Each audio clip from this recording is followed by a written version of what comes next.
In this video, I will be showing you how to sew this luxurious ball dress, but that is not all. I will be sharing with you certain tips that can make your ball dress fluffy, full, and also lightweight.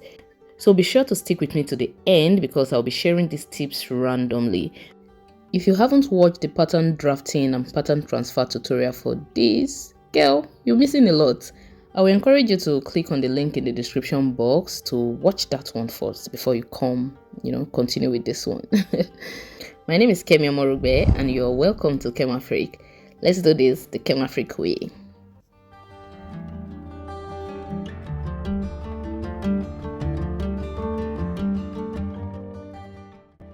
Like I already stated in the previous video, but for clarity purpose, let's go over the layers of fabric we have here. I have my lace fabric, I have the doll face satin, a layer of interfacing that I'll be attaching to the satin, and also my lining. I've also done the same layers for the back piece. For this strap, I cut 2 pieces on fold with 2 pieces of interfacing for each. We are kickstarting this with some carpentry work because I'm working with a beaded lace. Well, what I'm doing is just breaking off the beads and sequins along the seam allowance of this piece. While I'm doing that, let me quickly share with you the first tip.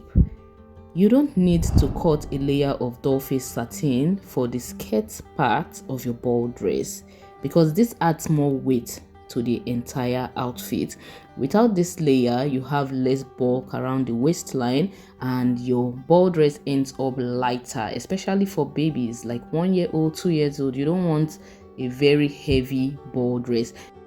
Just make sure that you have multiple layers of tulle tightly pleated, and that is enough for your baby ball dresses. What you'll notice is at the end of the day, your ball dress ends up lighter, ends up more fluid, and it generally looks better. Whenever you see that layer of doll face satin underneath a ball dress, what comes to your mind? It looks cheap, especially when the layer of tulle is not thick enough to cover it up completely. Here I have pressed on my fusible interfacing onto the doll face satin of this strap, and I am just sewing the 2 sides of the strap by 1/2 inch seam allowance. Once I was done sewing, I cut off a part of the seam allowance just to leave less bulk along that side. Then I went ahead to turn it inside out and I gave it a good press. This is what we have at the end of the day. Next, I'll be folding this up and sewing each side onto the front and the back piece. Here I am placing my pattern just to be sure of the direction, and whenever you are transferring your pattern to fabric, always remember to put notches. It will help you position your strap easily. So because I have my notch here, I just went ahead to pin my lace on the doll face satin and I placed my strap where it is supposed to be without any issue. I went ahead to pin it up and to sew it in by 1/2 inch seam allowance. I'll be doing the same thing for the back.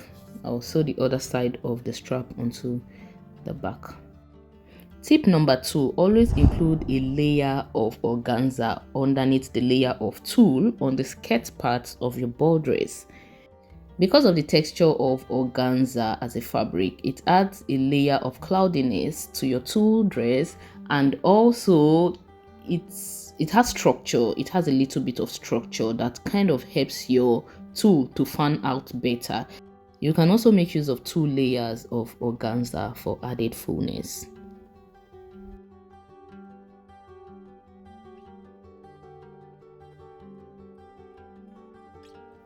Once I was done sewing my lining onto the front piece, I went ahead to top stitch on the lining just to help it slip better. I'm doing the same thing for the back right here, just sewing in my lining, then notching, turning the lining and top stitching on the lining.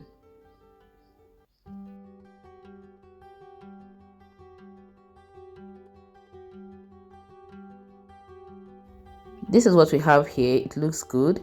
The next step is to sew the front and back shoulders together. That's the left side of the dress. And the way I do mine is to open up the lining and to sew the main fabric onto the main fabric and the lining onto the lining, like so, by 1/2 inch.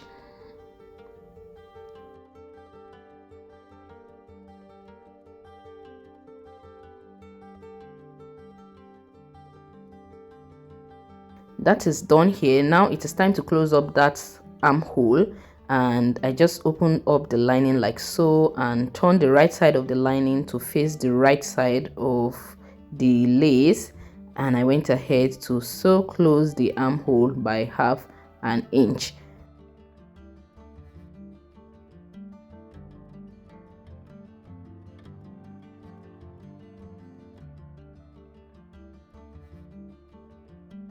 Then I went ahead to notch my seam and turned my outfit inside out. It is necessary to keep pressing as you're sewing. If you're having issue with pressing, just put a piece of clean fabric over the lace and steam press properly. That will work. Here I am just closing up the armhole of the other side of the dress and sewing by 1/2 inch, just like I did for the other side.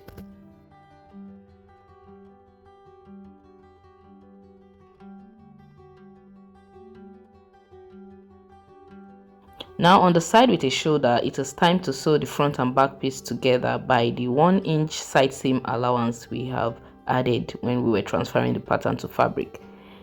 Now the way I do that is to sew the lining onto the lining and the main fabric onto the main fabric, making sure that the armhole region aligns with each other properly.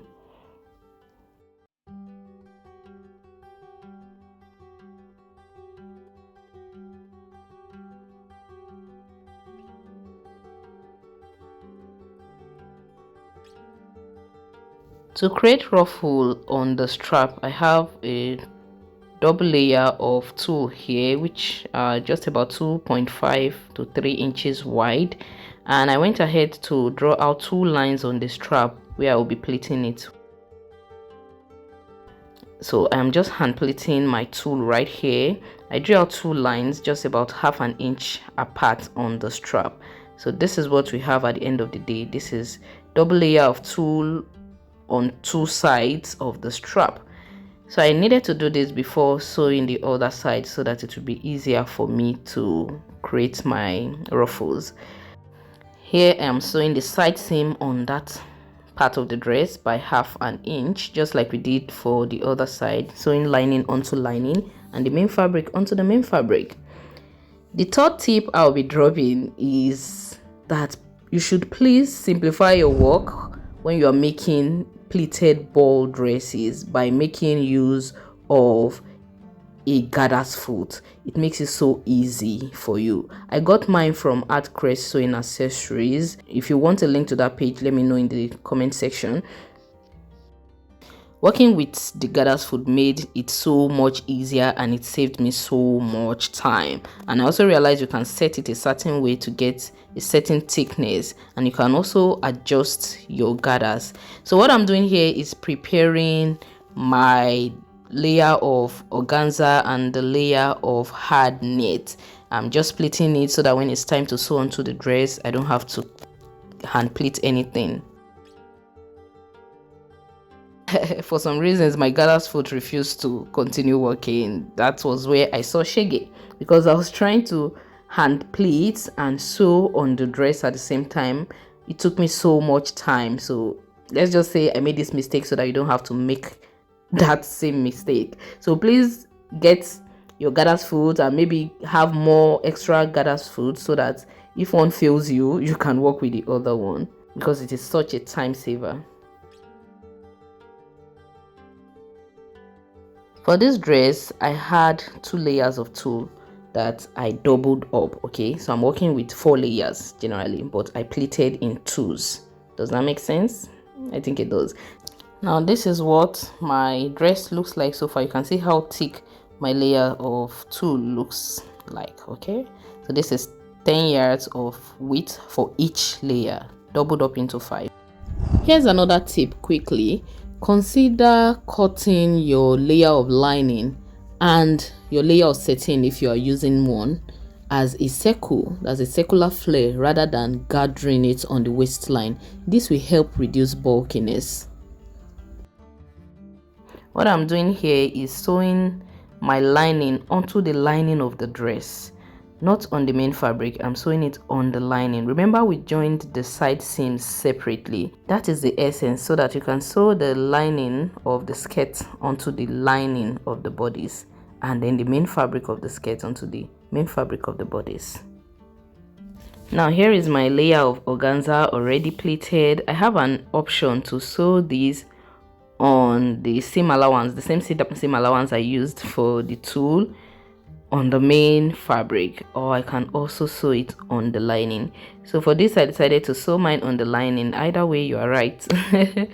So I sew mine on the lining, but I positioned it like so that I can put the layer of hard knit in between the organza and the lining of the dress. The next tip is one I already mentioned in the previous tutorial. How do you calculate the width of the fabric you need to pleat on the bodice to achieve the fullness that you have in mind? Now, take the waistline you're working with and divide it by 8 or 16. Let's say you're working with a waistline circumference of 32 inches. Divide it by 16 and you have 2, right? Now, cut out a piece of fabric just 2 inches wide and take your tulle or any fabric you are pleating, pleat the density you want to see on that 2 inches. So once that is done, you lose out your seam and then measure the width of the fabric you used for that 2 inches. Then you multiply it by 16. Or let's say you worked with division of 8 inches, you then end up multiplying it by the 8, okay, to get the width of the fabric you need for that density of pleat or gathers rather on a particular waistline.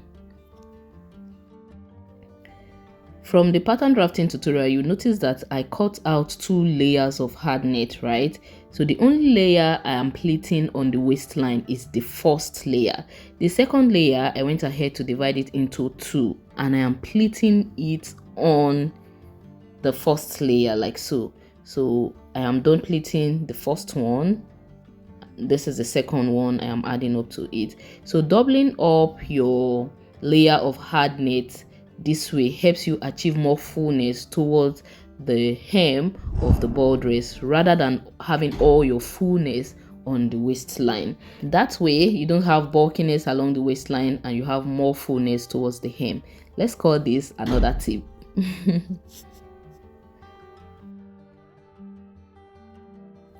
Once I was done preparing my layer of hard net, it is time to sew it onto the dress. Now I'll be sewing in my hard net in between the organza and the lining. When you are placing this, make sure that you are sewing it on the side of the organza. That's if you're working this way. Make sure you're sewing it on the side of the organza with the extra pleat facing the organza so that your outfit fans out rather than inward. I just hope you understand what I'm saying. But this is what we had here at the end of the day. You can see it already looks good. It even stands on its own when you put it on the floor. But now it is time to, attach my zipper to this dress. I started that stage by sewing my tulle on the both sides by about 1 inch. I just took the tulle and I sew it down. Then I attached the zipper on one side, went ahead to attach it on the other side. I want to believe you know how to attach a zipper. If you don't, please watch another tutorial on how you can attach a zipper to any piece. It is basically the same thing I did here. So note that my zipper is being sewn on only the main fabric and the skirt part of the tulle. Am I making sense? Only the main fabric and the tulle. So having done that, I turned the lining so that I can use the lining to cover up the zipper allowance. So this is what we have so far on the right side of the dress, looking so good, so pretty. It stands alone on its own like this, and on the inside it looks very neat. You don't have any seam allowance pokering out, or yeah, this is what you get. I will go ahead to sew in that little bit of lining covering up the zipper allowance. I'll just sew these two together to cover that side up. Next tip, I know you have often heard that the stretchy part of your tool should be horizontal while the less stretchy part should be vertical, right? That made complete sense until I did otherwise for this dress. So I worked with the stretchy part vertically and then the less stretchy part horizontally. My observation is that it made the outfit look bouncy, like you can literally see it bouncing on our model. So if you are a risk taker, you can go ahead and try this out. Be careful though if you're adding a lot of weight along the hem. Like I added crinoline and then I pleated 2 layers of ruffles on the hem. I think that helped the bounciness, but if you're putting something weight here, I won't try that, okay? And also note that using this method will also make the length longer, so you can put that into consideration when you are cutting the fabric, okay? So what I'm doing here is sewing in my crinoline by 1/2 inch seam allowance onto the hem of the tool. Because I pleated in 2s, right? I am also attaching this crinoline on 2 layers, only the top layer, but double, okay? So having done that, I went ahead to turn my crinoline inside out so I can top stitch. You know, the normal way you attach crinoline to pieces. So here is what our dress looks like so far. I know I didn't film this, but I basically added ruffles like I did on the strap. Double layer of ruffles pleated on 2 parts of the crinoline. Next, I went ahead to create a detachable bow for the back. So you can attach it, you can remove it if you want.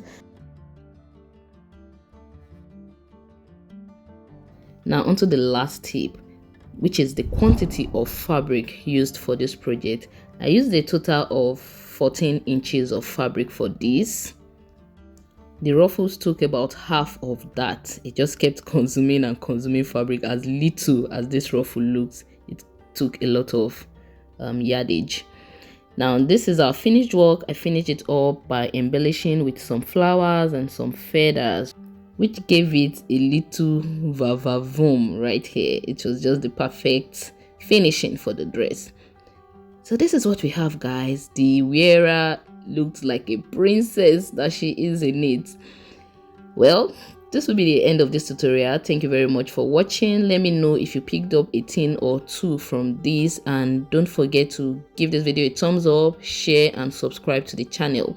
Once again, my name is Kemi Omorugbe and this is Kema Freak. See you in my next video. Bye.